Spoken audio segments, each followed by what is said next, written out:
네, 안녕하세요. 데이업의 멘토 이우록입니다. 자, 오늘은 인터지스라는 확실하게 한번 말씀을 드릴 건데, 여러분 우리가 이제 돈을 벌려고 투자를 하지만 다 바쁘시고 직장이 있으시잖아요. 다 알고 있습니다. 좀 이렇게 실상 다양하고 이런 중요한 정보들은 여러분들이 놓치기가 일상이실 거예요.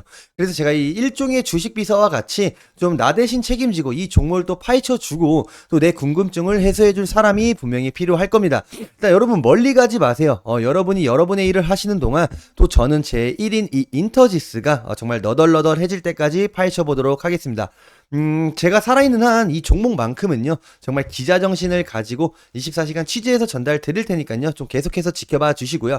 또 이번 시간은 인터지스만의 또 투자 포인트인 테마성, 매출, 전망 다 가져왔으니까 꼭 집중해서 들으셔야 합니다. 자, 첫 영상이기 때문에 이 기본, 인터지스의 기본은 알고 가셔야 합니다. 자, 목차는 기업 설명과 또 제품과 매출, 앞으로의 전망을 말씀드리도록 하겠습니다. 일단 여러분 이 인터지스는요, 일단 67년간 좀 항만 운영의 노하우를 좀 바탕으로 컨테이너 및 이제 벌크 화물 등을 하역하는 좀 항만 하역 사업과 좀 전국 각지의 물류 네트워크를 좀 많이 활용을 해서 후판, 뭐 형강, 봉강 등의 이제 철강 제품 있죠. 이런 것들을 수출이 컨테이너를 운송하는 좀 육상 운송 사업, 그리고 또 동국제강, 또 동국CM의 이런 기업들과 좀 국내외 3PL 대상으로 좀 해상 운송업을 좀 포워딩 사업을 주로 좀 영위를 하고 있다 정도 좀 체크를 하시면 될 것 같고요. 그 외에 뭐 터미널 운영이나 뭐 주유소 등의 부수 사업도 진행을 하고 있고요. 또 현재 물류 IT 플랫폼이 굉장히 핫합니다. 일본 법인을 또 만들어서 이렇게 또 스마트화를 하는 이런 인터지스라는 기업 이제 좀 시작을 해보려고 합니다. 자, 일단 이 구분에서 있어서는 항만 하역과 이제 화물 운송, 이제 국내랑 해외로 나눠져 있고요. 이 해운 및 포워딩 같은 경우는 해외로만 이제 구분이 되어 있는 게 체크가 되실 겁니다. 자, 일단 여러분 이 하역업 같은 경우는요, 부산, 뭐 인천, 포항, 당진 등 전국 구요 항만에 좀 운영을 하고 있고요. 또 철강제, 일반 잡화, 특수 화물 등 이런 하역 서비스를 좀 제공을 하고 있습니다. 또한 또 이제 뭐 부산, 뭐 신항 이런 배후단지에 운동 물류센터가 있는데 이게 약 한 평이 한 12,000평 정도 규모가 되고요. 또 신항 물류센터도 한 7,500평 정도 되는 센터를 좀 운영을 하고 있습니다. 또 거기에 보관이나 유통, 조립, 포장 등의 후가공 작업까지 좀 다양한 서비스를 제공을 하고 있는 부분들이 있습니다. 또 이 운송 부분에서는요, 이런 운송 부분에서는 컨테이너 운송, 뭐 도로, 철도, 연안, 해송 등 좀 다양하게 제공을 하고 있고요. 또 벌크 같은 경우도 특수 장비를 활용해서 제공을 하고 있다. 그러니까 즉 컨테이너와 벌크를 다 같이 하고 있다라고 좀 체크를 하시면 될 것 같습니다. 그리고 이 해운 사업 같은 경우는 이 전기선을 통해서 한중일을 좀 포함한 동남아, 뭐 유럽, 미주까지 철제 화물을 좀 운송을 하고 있고요. 또 부전기선 같은 경우는 뭐 태평양, 대서양, 인도양 등 좀 전 세계 항로의 곡물, 철강석, 석탄, 철제품 등을 이제 운송을 하고 있습니다. 그리고 이 포워딩 사업 부분에서도 하역, 내륙, 뭐 해상, 항공, 운송, 보관 및 통관 등 종합적으로 이제 이런 서비스들을 많이 제공을 하고 있고요. 또 이제 베트남의 법인을 설립을 해서 이후에 멕시코 법인까지 설립해 좀 다각화를 하로 있다 정도도 체크를 하시면 될 것 같습니다. 또 이 인터지스는 동국 계열이기는 하지만 또 포스코와도 거래를 좀 한 적이 또 있습니다. 자, 그렇다면 이제 비중을 좀 보여드릴 건데요. 이 사업 부분에서는 하역과 운송, 해운, 포워딩이 있다고 제가 말씀을 드렸었죠. 자, 품목은 여러분들이 보시면 될 것 같고, 이 구체적인 용도는 벌크와 컨테이너, 다 벌크와 컨테이너로 되어 있고요. 비율은 이 운송 부분에서 37%로 가장 많고, 또 이 하역 부분에서는 22.8%로 두 번째, 해운 같은 경우는 22%로, 또 기타 같은 경우는 이제 주유소 이런 것들을 운영을 많이 하고 있어요. 6.7%로 해서 토탈 합계 100%로 비중이 잡혀 있습니다.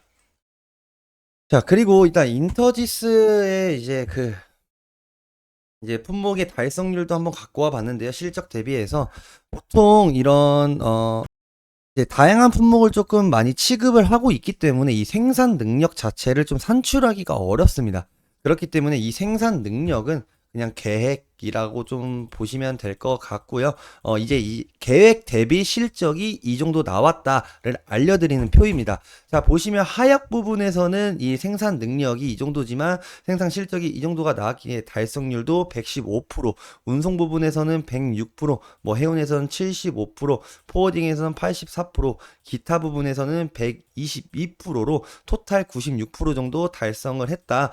정말 좀 나쁘지 않은 수치입니다. 일단 기본적으로 여러분, 이 하역과 운송 부분에서 전반적인 하역과 운송 부분에서는 이제 컨테이너와 벌크로 크게 많이 나눠지는데, 이 컨테이너 부분에서는 업황 대비 좀 상회하는 실적이 많이 나왔어요.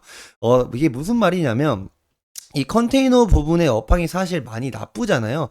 그렇지만 이 인터지스 같은 경우는 이 컨테이너 부분에서도 정말 상회하는 실적이 나왔다. 근데 알고 보니까 이 주요 매출처를 제가 한번 확인을 해봤어요. 그래서 왜 나왔는지 찾아보니 이 동국계열의 비중이 많았고, 좀 확실히 대주주가 이 동국홀딩스다 보니까 좀 2PL 부분으로 좀 안정적인 운영을 할 수 있었다는 거를 좀 체크를 할 수가 있습니다.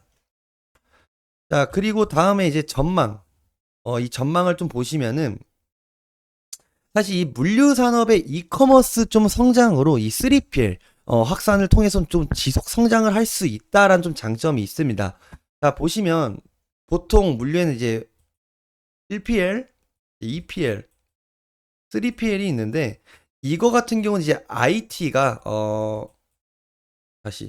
이 IT가 플러스된 새로운 좀 소싱 방법이라고 생각을 하시면 되는데, 일단 기본적으로 얘네가 지금 현재 그냥 전체적인 이커머스 시장이 많이 확대를 하고 있으므로 이 3PL 확산을 통해서 계속 지속 성장을 하고 있다. 또 무엇보다 이 온라인 쇼핑이 이커머스 시장을 확대를 시키고 있지 않습니까? 1인 가구의 소비부터 60대 이상의 소비까지 이 수요가 지금 현재 높아지고 있다. 그리고 얘네가 멕시코 법인을 설립해서 중남미 시장의 확대라든지, 또 일본 법인 설립의 확대라든지, 또 이번 연도 같은 경우는 이제 미국 법인을 설립을 해서 이제 대서양 확대까지 좀 기대되는 전망이 매출로 이어져서 좀 주가에 어떤 영향을 갈지 좀 다음 시간에 차트와 더 디테일한 내용으로 찾아뵐 거고요. 제가 이 부분을 빼먹었네요. 재무제표. 아까 이제 말씀드렸듯이 안정적인 좀 실적을 운영할 수 있다고 말씀을 드렸죠.